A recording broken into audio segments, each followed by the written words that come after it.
Assalamualaikum warahmatullahi wabarakatuh. Saya akan membahas tentang sejarah aliran linguistik. Pemahaman bahasa Indonesia yang baik dan benar di kalangan masyarakat masih minim. Hal ini tidak terlepas dengan penggunaan bahasa di kalangan pejabat dan akademis yang masih kurang ketat dalam menyampaikan atau menggunakannya secara baik dan benar. Sebanding dengan keadaan di kalangan mahasiswa yang baru memahami bahasa.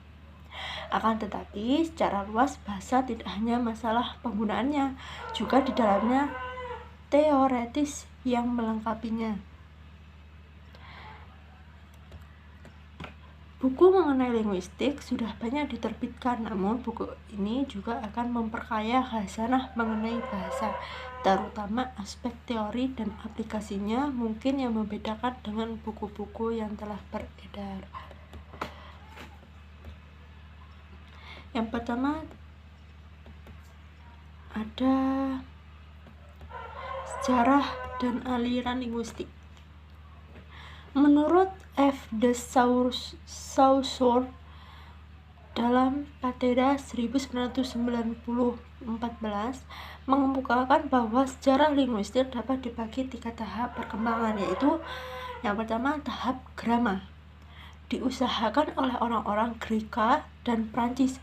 Tahap ini sebagai tahap awal yang bertitik tolak pada logika dengan memberikan aturan bahasa, benar atau salah, normatif atau tidak. Kemudian yang kedua ada tahap filologi, diusahakan oleh orang-orang Alexandria seperti Friedrich dan August Wolff. Mereka lebih banyak membuat penafsiran terhadap teks sastra dan adat istiadat. Yang ketiga, tahap perbandingan. Para linguis membandingkan antara bahasa satu dan bahasa lain. Misalnya Franz Bopp yang membandingkan bahasa Sanskrit, Jerman, Greka, dan Latin. Perjalanan linguistik hingga dewasa ini dapat pada dasarnya melalui 3 periode perkembangan, yaitu periode awal, periode perkembangan, dan periode pembaharuan. Yang pertama ada periode awal. Tumpuan analisis linguistik pada periode awal dicirikan oleh faktor logika. Periode awal ini terbagi atas beberapa masa, yaitu yang pertama masa India. Cara belajar secara lisan masih terjadi di India sekitar abad ke-19. Walaupun demikian, pada abad ke-5 sebelum Masehi, di India telah dipergunakan bahasa tulis dengan abjad Brahmi.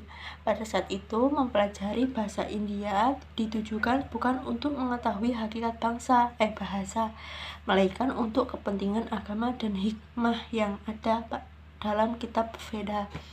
Yang kedua ada masa Yunani. Pandangan orang-orang Yunani terhadap bahasa pada saat itu bertitik tolak dari filsafat.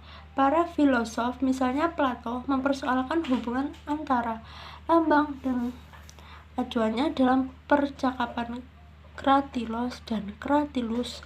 Socrates 460 sampai 399 sebelum Masehi menyatakan bahwa lambang harus sesuai dengan acuan.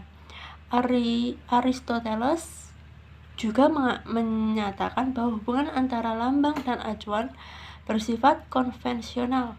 Selain itu, mereka juga memperkenalkan kelas kata. Plato membagi kelas kata menjadi anoma dan rema.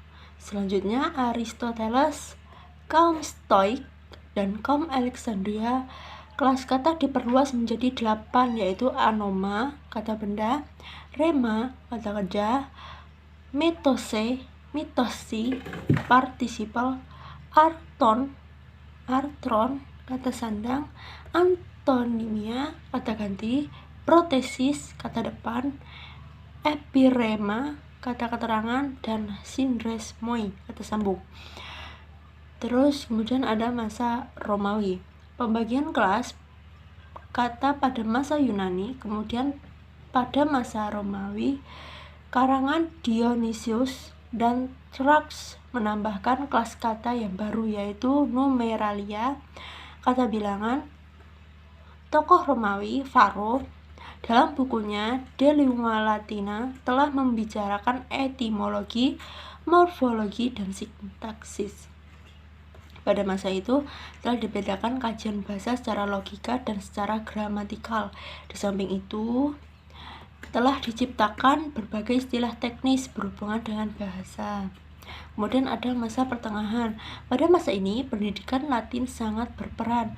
Ada dua hal yang dikemukakan mengenai perkembangan linguistik, yaitu munculnya kaum modistai dan tata bahasa spekulatif. Kaum modistai mengagungkan semantik. Mereka menyatakan bahwa setiap benda memiliki perbedaan ciri yang disebut modisendi. Dalam bahasa, pikiran dialihkan oleh bunyi-bunyi, baik secara aktif maupun pasif. Sementara itu, kaum spekulatif menyatakan bahwa kata sebagai sistem tanda dihubungkan dengan acuan atau reference. Pada dasarnya, secara substansial, semua bahasa akan mempunyai kata untuk konsep yang sama. Kemudian ada masa Renaissance. Renaissance diartikan sebagai masa kehidupan kembali mempelajari bahasa-bahasa kuno seperti Yunani dan Romawi. Masa ini terjadi sekitar abad ke-16 dan 17. Ada dua hal pada masa ini, yaitu tuntunan terhadap manusia untuk menjadi homo trilinguis atau menguasai bahasa Yunani, Latin, dan Ibrani, dan bahasa-bahasa di luar Eropa mendapat perhatian dan diperbandingkan. Kemudian ada periode perkembangan. Pada periode perkembangan, sejak abad ke-18, bahasa tidak lagi dipelajari sebagai alat, melainkan dipelajari sebagai objek, atau dengan kata lain tidak lagi berorientasi pada logika dan filsafat, tetapi lebih kepada apa adanya. Berikut perkembangan linguistik pada periode perkembangan. Yang pertama, abad ke-18. Pada abad ke-18 dilakukan pengumpulan data bahasa secara besar-besaran oleh kaum misionaris. Salah satu sarjana yang bekerja adalah P.S. Pallas dengan bantuan Ratu Rusia Katarina II. Berhasil mengumpulkan kata-kata dari 272 bahasa di Eropa, Asia, dan Amerika. Abad ke-18 biasa juga disebut Acts of Reason, yaitu sesuatu dilihat dengan akal dan rasio. Kemudian abad ke-19. Abad ke-19 dianggap sebagai abad mulainya linguistik, terutama mengenai linguistik historis komparatif. Kemudian ada beberapa tokoh yang terlibat pada abad ke-19, yaitu yang pertama, E.B. Condillac berpendapat bahwa asal mula bahasa berpangkal pada bunyi-bunyi alamiah berupa tekanan karena emosi yang kuat. Lalu bunyi itu menjadi bermakna karena selalu diulang. Kemudian yang kedua ada Johann Gottfried Herder berpendapat bahwa bahasa muncul karena dorongan dari perasaan dan kecerdasan manusia. Misalnya banyak berjalan, merasa capek, banyak memukul, merasa sakit. Analogi itulah kemudian yang memunculkan kata capek, lelah, sakit. Menurut Herder, kata kerja lebih dahulu ada. Yang ketiga, Friedrich von Schlegel dan A. W. Schlegel berpendapat bahwa ada 3 kelompok bahasa, yaitu bahasa yang bermacam-macam makna yang ditentukan oleh perubahan bunyi, bahasa yang maknanya ditentukan oleh afiks, dan bahasa yang partikelnya membentuk makna baru. Kemudian yang keempat, Wilhelm von Humboldt sebagai penegak pertama linguistik umum, yang menyatakan bahwa bahasa merupakan pekerjaan jiwa yang selalu diulang dengan menggunakan bunyi yang menyatakan pikiran. Tiap perbuatan menimbulkan kesan. Tiap kesan menjadi objek, tiap objek menjadi pernyataan. Untuk itu, Humboldt membagi bahasa menjadi 4 jenis, yaitu bahasa yang hanya terdiri dari root dan tidak mengalami perubahan bentuk, bahasa tempel-menempel afiks, bahasa aglutinasi, bahasa yang mengenal konjugasi atau kasus, dan bahasa campur atau bahasa inkorporasi. Kemudian yang kelima ada R.K. Raj beranggapan bahwa kalau ada persamaan antara dua bahasa, maka hal itu disebabkan oleh kekeluargaan bahasa tersebut. Perubahan bunyi bergantung pada organ-organ bicara dan cara menghasilkan bunyi. Kemudian ada Franz Bock pertama kali meneliti asal mula akhiran kata kerja. Sehubungan dengan itu, Bob membagi bahasa menjadi 3 jenis, yaitu bahasa tanpa akar dan tanpa tenaga pembentukan, seperti bahasa Tionghoa. Terus bahasa-bahasa yang terdiri dari satu suku kata, dan bahasa-bahasa dengan akar kata yang terdiri dari 2 suku kata dan 3 konsonan mutlak. Kemudian kaum 80 dan sesudahnya. Smith menentang pendapat Schleicher. Ia menyatakan bahwa perkembangan bahasa dapat ditentukan garis atau batas-batasnya yang disebut isoclose, yang selanjutnya masih meluas seperti riak ombak dan dikenal dengan teori ombak, wave theory. Smith memandang bahwa bahasa Indo-Jerman sebagai kesatuan yang tak terputuskan seperti rantai besi dari rangkaian gelang. Kemudian yang ketiga itu ada periode pembaharuan. Pada periode pembaharuan, para pakar menitik beratkan perhatian mereka pada persoalan bahasa saja, tidak memandang lagi dari segi perbandingan atau filsafat. Tokoh-tokoh pada periode pembaharuan, yang pertama Ferdinand de Saussure 1857 sampai 1913. Terkenal karena bukunya Cours de linguistique générale, sekaligus sering disebut sebagai bapak linguistik modern. Konsep yang diajukan yaitu sebagai berikut. Yang pertama, konsep linguistik diakronis dan sinkronis. Diakronis berarti menyelidiki perkembangan bahasa dari masa ke masa sehingga bersifat vertikal. Misalnya perkembangan bahasa Indonesia sejak disebut bahasa Melayu sampai kini. Sinkronis berarti menyelidiki bahasa sezaman sehingga bersifat horizontal. Misalnya penggunaan bahasa Indonesia pada tahun 1980. Kemudian yang kedua, konsep la langue, la parole, le langage berarti bahasa pada umumnya, langue berarti bahasa tertentu, misalnya bahasa Indonesia, sedangkan parol berarti logat, ucapan, dan tuturan. Kemudian yang ketiga, konsep form and substance menyatakan bahwa bahasa berisi sistem nilai, bukan koleksi unsur yang ditentukan oleh materi. Misalnya bentuk mari dan dari bukan karena perbedaan antara fonem M dan D, melainkan karena perbedaan nilai dalam sistemnya, yakni M dan D membedakan mana. Yang keempat ada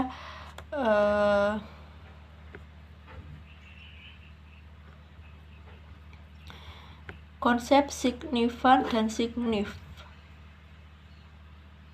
Bahasa sebagai sistem lambang, dan lambang itu adalah kombinasi antara bentuk signifian dan makna signifi. Kata yang diucapkan sebagai rumah adalah sebuah bentuk yang mengandung makna rumah. Kemudian yang kelima, konsep sintagmatik dan paradigmatik. Kalau kita berkata rumah dia akan dijual, maka bentuk rumah yang dihubungkan dengan bentuk yang lain sebagai satu kesatuan disebut sintagmatik. Sementara kalau bentuk rumahnya berumah sebagai hubungan antara rumah dengan bentuk-bentuk di bawahnya disebut paradigmatik. Kemudian menurut L. Bloomfield memperkenalkan konsep yang dikenal dengan nama aliran struktural, Ia beranggapan bahwa apapun yang kita ucapkan pasti memiliki struktur.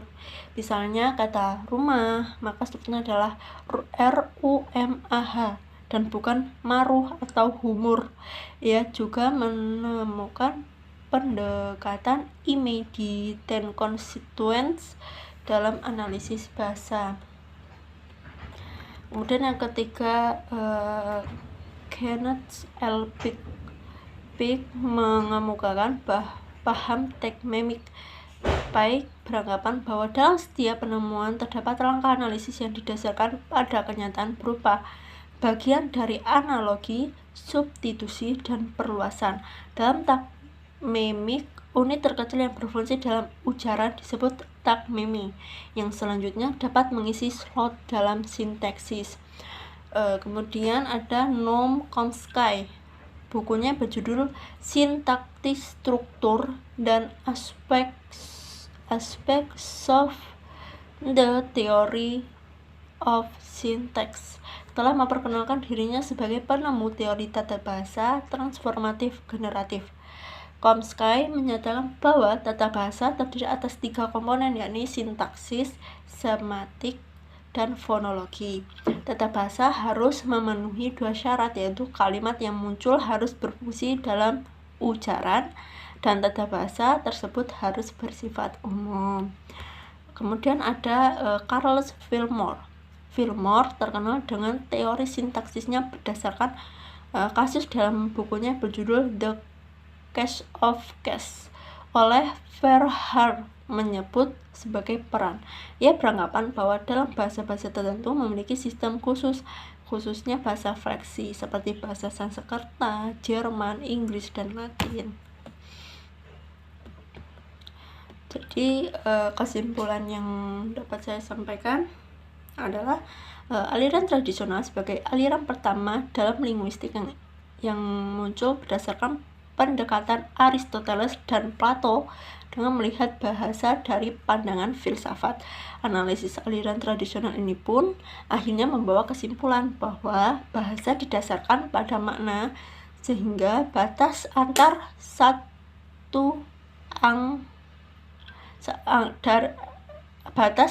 satuan gramatikal menjadi tidak jelas. Dengan demikian, maka muncul beberapa definisi mengenai kelas kata. Misalnya, kata benda adalah nama orang, benda, dan yang dibendakan. Atau kata kerja adalah kata yang menunjukkan kegiatan, padahal tidak selamanya demikian. Tumpuan-tumpuan analisis linguistik pada periode awal dicirikan oleh faktor logika. Periode awal ini terbagi atas beberapa masa, yaitu masa India, masa Yunani, masa Romawi, masa pertengahan, masa Renaissance, dan masa modern. Sekian, terima kasih dan kerendahan hati saya merasakan kata-kata ini sangat sederhana dan jauh dari sempurna. Saran, kritik, dan konstruktif sangat diperlukan demi kesempurnaan teori ini. Semoga lebih bermanfaat bagi yang mendengarkan. Saya mohon maaf jika ada kesalahan kata atau kata yang tidak jelas. Saya mohon maaf. Saya akhiri. Wabillahi taufiq wal hidayah. Wassalamualaikum warahmatullahi wabarakatuh.